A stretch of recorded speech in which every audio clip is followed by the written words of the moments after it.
and I want to say this to people, pity, sympathy is not going to get you out of a financial hole. It's like sitting there going, everything is going to shit and I can't. People are going to give you money just to make themselves feel better. But then they're never going to give you money again. They're never going to buy your product. They're not. They'll take your book, but they're not going to read it because they associate it with the painful story that you told. I mean, that's not how to sell anything, And it's like, I just want to tell Allison, I want to be like, look, get in there and talk about how exciting your comic is, and just hold your pain inside. You got to hold your pain inside. You can't spill that out onto people. You can't throw up and vomit your agony and then expect people to become your customers. You will essentially be somebody with a tin cup on the street asking for a nickel, and you will get $1 out of some people. But they're not going to, that's just to soothe themselves. Get out there and talk about your book. Say, hey, this is what happened. This is why I'm with you. I would have liked it if Allison came on and was angry.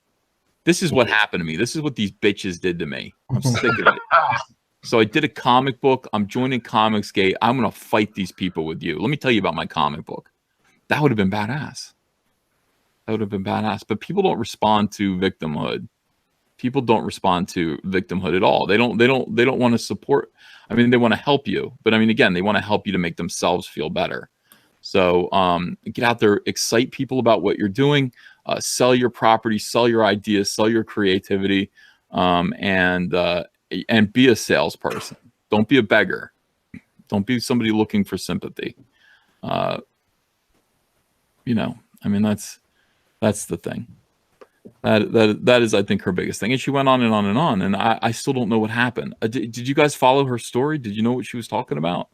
I only knew a little bit. I saw a bit of her video where she's in the attic with a bunch of books, and I heard something about Mark Waid being involved, and then that was about all I got.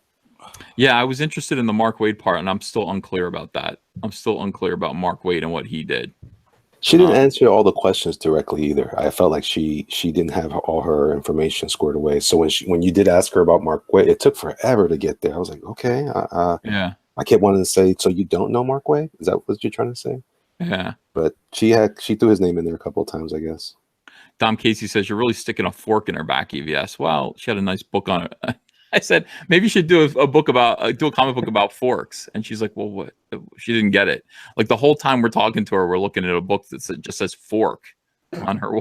It's like your eyes tend to drift when you're listening to someone talk. You look at their office, you look at their studio. I still don't know. I want to know what that book called Fork is about. And somebody said Spork, and then it became something else. This is the thing. I don't want to sit there and go, oh, poor Allison.